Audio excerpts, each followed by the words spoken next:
I'm welcoming Will Harper from Synergy to the podcast. Welcome, Will. Thank you very much for having me. So we figured we'd start with the elephant in the room.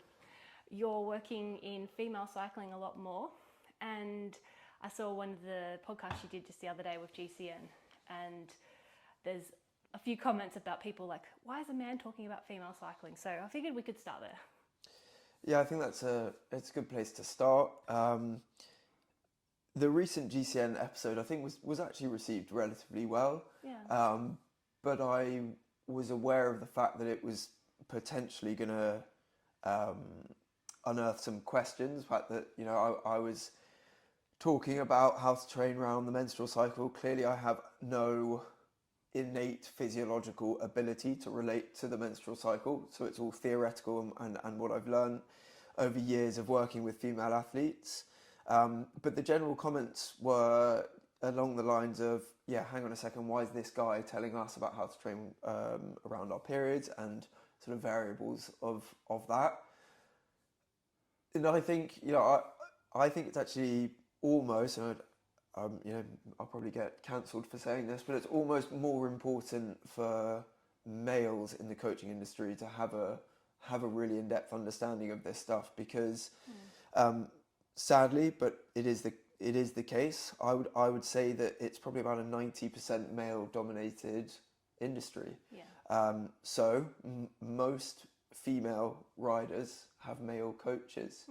So for males to be able to talk to their athletes openly, honestly, in an educated way about how the menstrual cycle affects their training is absolutely paramount. And that's the reason why I was on GCN. Although it wasn't quite highlighted in the clips that were shown, and a lot was edited out, but I was basically saying, it can be a difficult subject for men to broach, especially men who are, older than me, the generation up, men in their 50s, and there are a lot of coaches around that sort of age. I think they would find talking to women about that sort of thing quite challenging. And I think the first thing to do for any male is to try and educate themselves as much as possible. Yeah. Read everything they can read. I think Dr. Stacey Sims is a great person to start with on that front. And then talk to your female clients and talk to them, come from an educated standpoint, i.e. I've done as much research as I can, but I'm aware that I'm still learning, and how have you found training around your hormone patterns or whatever it might be. So very long-winded answer to that's kind of why we were doing that GCN episode and introducing Synergy. And I'll also say 90% of the episode was actually Hannah and Manon talking. Yeah. But the extract that got highlighted was me. So and I think this is, as you say, it's a really important conversation because some men are nervous to bring it up or broach it, or don't think that they're able to, and then similarly, like a lot of female riders or triathletes or endurance athletes don't feel comfortable talking about these things, or perhaps not even recognizing that if they don't have a period, that's a problem. Yeah. And so being able to trust your coach is really important. Yeah. And I've certainly seen a lot of female riders that have expressed frustration that their coach hasn't understood their experience. And I think this is a very interesting topic because I think with women, there's such a variety of experiences around menstrual cycle. There's some that have no issue or no drama, and they'll be like, I don't know what everyone's talking about. And then there's others that are like vomiting, that are crippled, that are in bed and having to almost go to hospital every month or a couple of times a year because they feel so severely impacted. And so partnering with you and with Synergy and getting involved with this female-specific, female-focused, I think coaching has been really interesting to see and to learn more about how you have approached these changes, having worked in the cycling industry and in coaching for a long time. So do you want to sort of explain a bit of like who Synergy is and what your mission is? Yeah, sure. So I think you actually highlighted really one of the things that brought Synergy about. You said something along the lines of some females aren't actually that comfortable talking about their menstrual cycle and how it impacts them.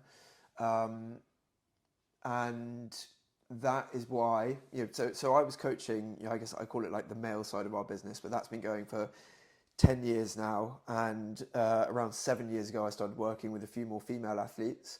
And one day I asked one of these female athletes who was riding for a pretty well-known team and had come up through a pretty well-known cycling academy, how her menstrual cycle impacted performance. I was curious. I didn't know. And worryingly, what she said was, no one's ever asked me that. Yeah. So that is when I, in a very like rudimentary way, we got out a spreadsheet and we literally had 28, 30 days, whatever it was. And we just started marking how she was feeling on different days of her cycle. And we tried to kind of reconcile that with power numbers, power PBs, days she was feeling low on energy, or at least the data suggested so. And we over months, and it was a learning process for both of us, but we started to quite clearly see patterns. We clearly were seeing patterns where, okay, on these 3 days, you have felt great for the last 5 months. On these 2 days, you have felt really lethargic, and it is almost like clockwork. So we can see clearly there are days here where we can say, okay, if you're going to do an FTP test, or if you're really going to try and hit some hard VO2 max intervals, let's put them there. Let's put your recovery days wherever it might be a week later. So that was, that's where I started working with females in this more nuanced way. And really where synergy came about was the fact of going back to what you said, was that some women, totally understandably, didn't want to talk to a random guy or near enough random guy about their cycle. Like, if I've just started working with them and I'm saying, look, this is an important question. I really don't mean to sound too intrusive, but do you track your cycle? How does it impact you? Some women were open, and some of the it tended to be some of the slightly older women were less open with me about that sort of thing, which was absolutely understandable.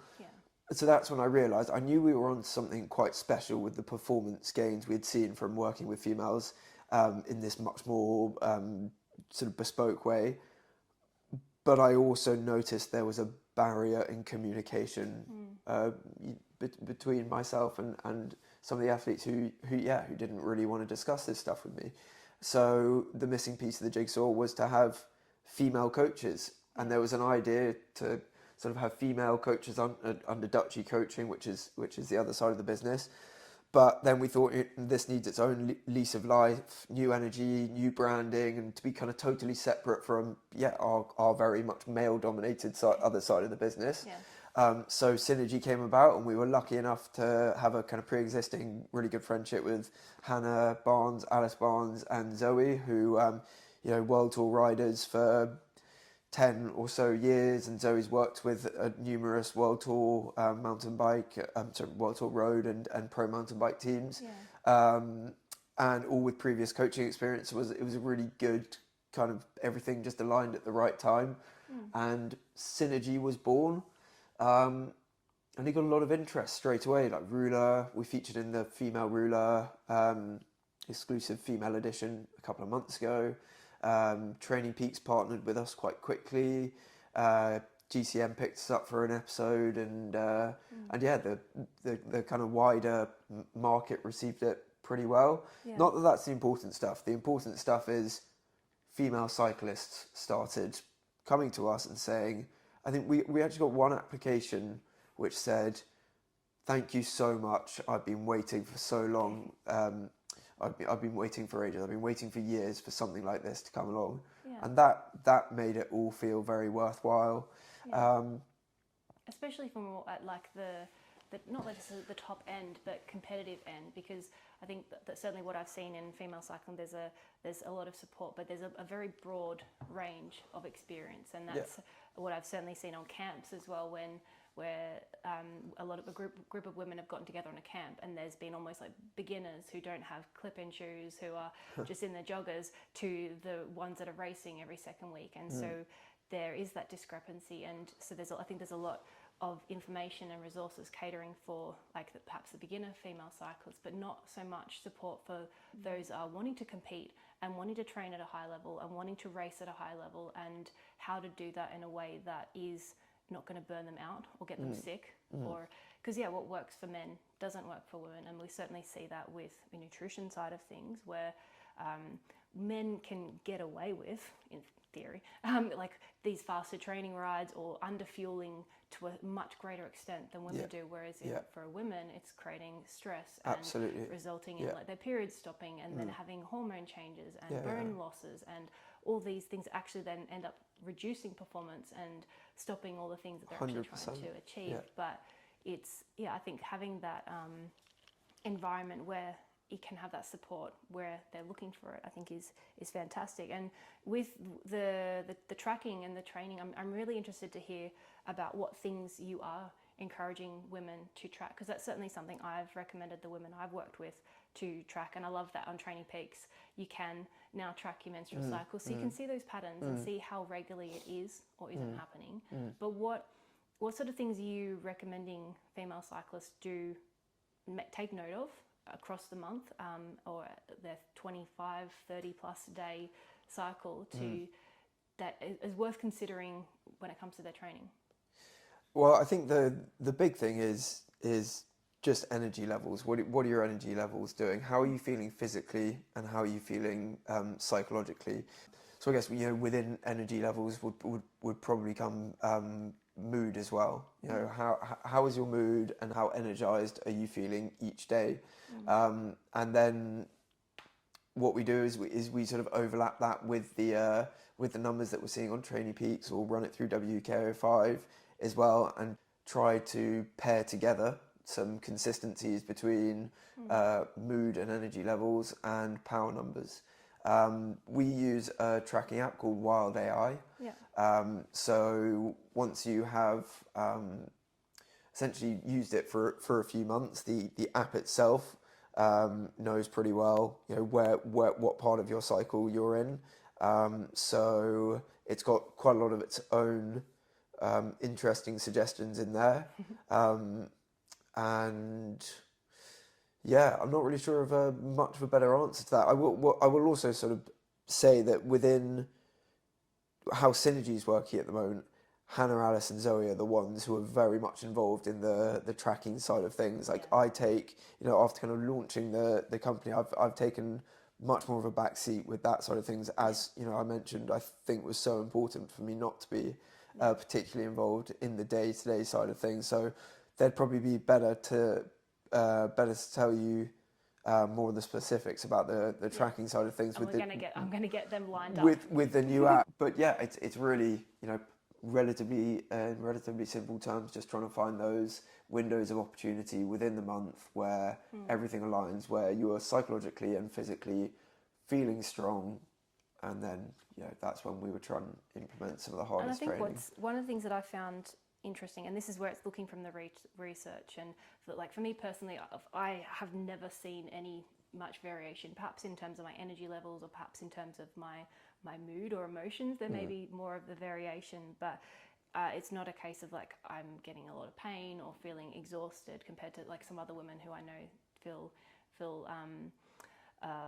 feel like they're going to vomit or stuff. And what I found really fascinating in the research as well is seeing how sometimes when you think in your head you might not be feeling so great, you can still be getting great numbers. You can still be performing even if you are having those cramps, and those, which is why I think it's also that tracking on an individual level is so important, to find out what is relevant to each female, to each woman personally, because there is such a variation even within individuals across your lifespan.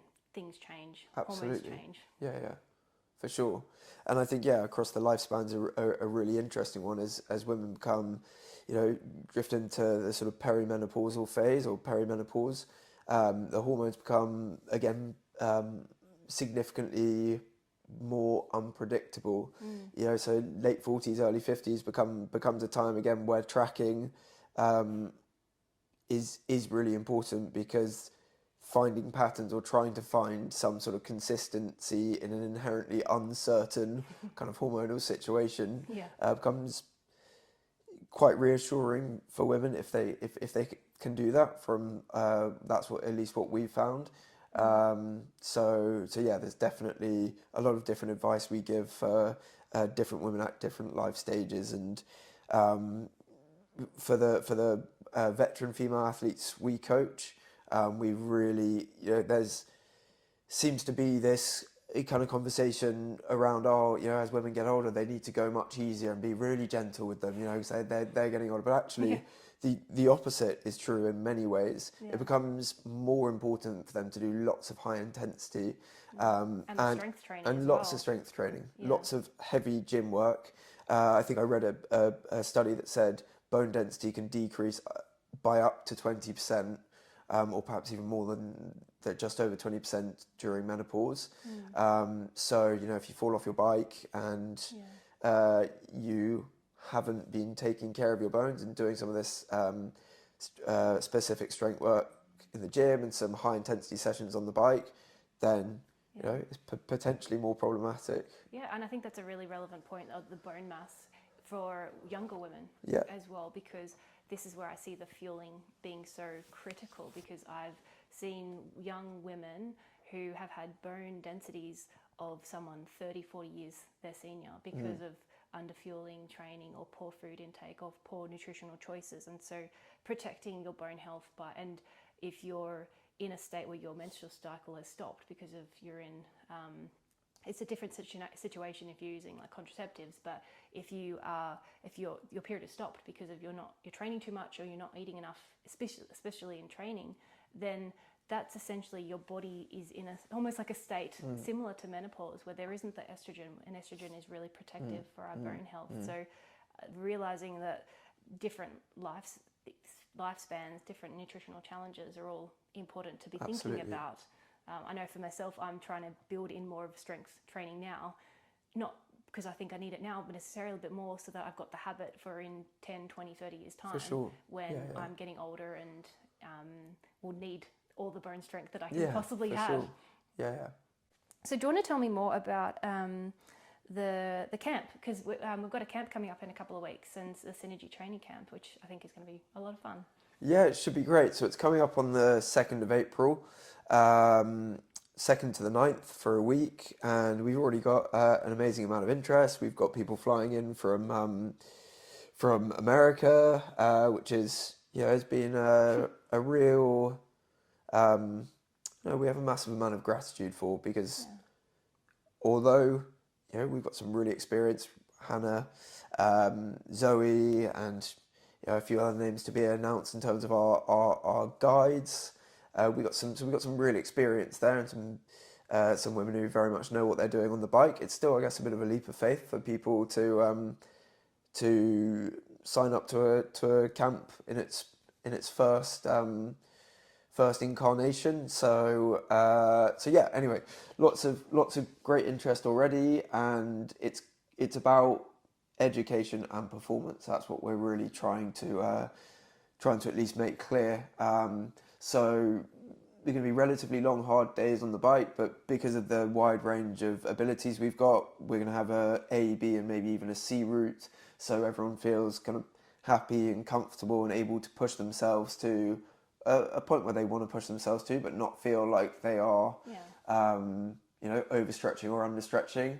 And then the evenings, we've reserved quite a few nice local restaurants, and got the likes of you and Helen Gillen from Wild AI, and well, actually, I think those are the only two. Oh, Molly, we've announced. I was trying to remember if I was going to spoil any surprises. Anyway, some amazing female industry leaders and practitioners coming to speak to the guests in the evenings and sort of be present on the camp. And so yeah, it should be. We think it should be a really interesting and fun and, as I say, educational week. Yeah, I'll definitely put the link to join if you're interested to learn more about Synergy, and if you want to come and join us on the camp, because as you said, I'll be there for one of the nights talking specifically about nutrition, and which I'm my favorite topic, obviously. Yeah. And so we'd love to invite you to come and join us if you are if you're available that week, or keep us in mind for a future camp that we'll have some more coming down the track. Definitely. Do you have any, before we wrap up, do you have any final words of wisdom for female cyclists that are thinking about investing in their training or making changes to their training approach? Words of wisdom. Well, I know we've sort of covered this topic already in a little bit of detail, but I can't emphasize enough from my perspective, from how I've worked with females in the past, the importance of doing some tracking. Because quite often females have come and they've said, I don't think I really feel too bad at any particular stage, or I just feel not great all the time or throughout a great chunk of the month. But if you haven't actually sat down and done a few months of really putting it on paper, sometimes it's not always that clear. I mean, I know for sure, like what I was doing last week is quite often just a distant memory. And I can imagine people with really busy lives and busy time on and off the bike, it becomes really difficult to remember how you were feeling every single day over the past few months. Yeah. So, without sounding too preachy, and I'm always so aware that I cannot understand this from a physiological relation point, but just purely from past experience, when some of the females I've worked with have actually committed to a few months tracking, they've been amazed to see some patterns which they just never thought actually existed, or thought were much more random and sporadic. So that would be the first thing. And I would always say, and this isn't necessarily specific to females, but I'd say anyone who's not coached, just make sure that you are writing feedback on Training Peaks after every ride, as if you were talking to a coach, as if you were being coached. Then what I say is sit down at the end of the week or end of the month, whatever you prefer and whatever time constraints you have, and read your feedback, and then offer advice as if you were speaking to your best friend or a training partner, whoever it might be, someone that you care about. Offer them the advice that you would recommend a friend, and then obviously listen to it and take it on board. Because I think athletes are very good at telling other people what to do, but when it's like telling yourself to do a bit less training, it's often not as easy. So I think it's on that note of coaches telling people to make it easy. I've had, I think, a couple of conversations with clients of mine this week who literally said word for word, I'm pretty sure I just pay my coach to tell me to ride less, to do less. And that's certainly something I've seen is a big value of coaching, is having a coach be able to be like, okay, you need to push harder now, and actually you're pushing too hard. Let's rein it back in a little bit. And the tracking, a good challenge for me, because as you said, I've tracked my cycle for years, but then not necessarily any of the symptoms or the factors that may be more subtle alongside of it. And so something that I will look at playing around with over the next couple of months, and it goes in alignment with what I recommend my clients, my listeners, to do with their nutrition. It's just making those notes and evaluating what's worked, putting your detective hat on, what's working for me, and making those tweaks and adjustments around your lifestyle, around your goals, around your performance, your health, that are moving you forwards, rather than just be like, I don't know what's going on. Yeah, 100%. And I think you touched on something which when we do our consultations, we speak to a lot of women about this as well. It's somewhere in the message of tracking your cycle and training in this more holistic way, which we are doing. Some women believe that tracking your cycle means going easier all the time, when actually it can actually mean going significantly harder. It's just going harder at the right time. And then when you're going easier, it's really purposeful, easy riding or easy rest, or, resting completely. So I just always felt that was important to mention. This is still a very performance-focused way of coaching. Yeah. It doesn't just mean, okay, guys, we need to go a little bit easier because you're on your period or whatever it might be. Yeah.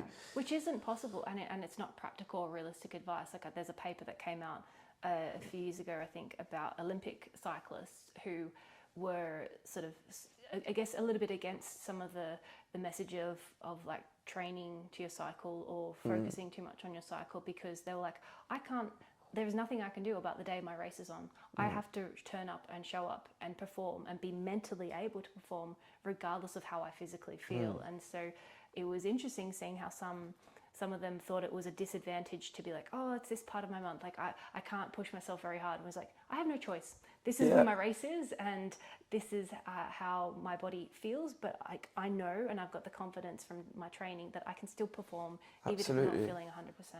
Absolutely, yeah, and I mean, in terms of symptoms and things, actually, during your period, you're actually physically predisposed to optimum performance, like more able to access stored carbohydrates. Sounds counterintuitive to be like, getting your best numbers when you don't feel so great or you want to hibernate perhaps. Yeah, the thermoregulation is better. So that has been just quite an interesting. It's something that I mean, when I first started out, 7 or so years ago doing this, it's something which seemed very counterintuitive to me, but the results have shown it's very much the case. So. Amazing. So yeah, an interesting topic. Still, we're still learning. I'm still trying to read everything that there is to read about it. But we're really excited about the results we've got so far, and I can't wait to see where synergy. I'm looking forward to speaking to Hannah and Alice about their experience and the way that they're coaching. So yes, stay tuned, and we'll get them on the podcast very shortly. Cool. Thanks so much for having me. No worries. Thank you.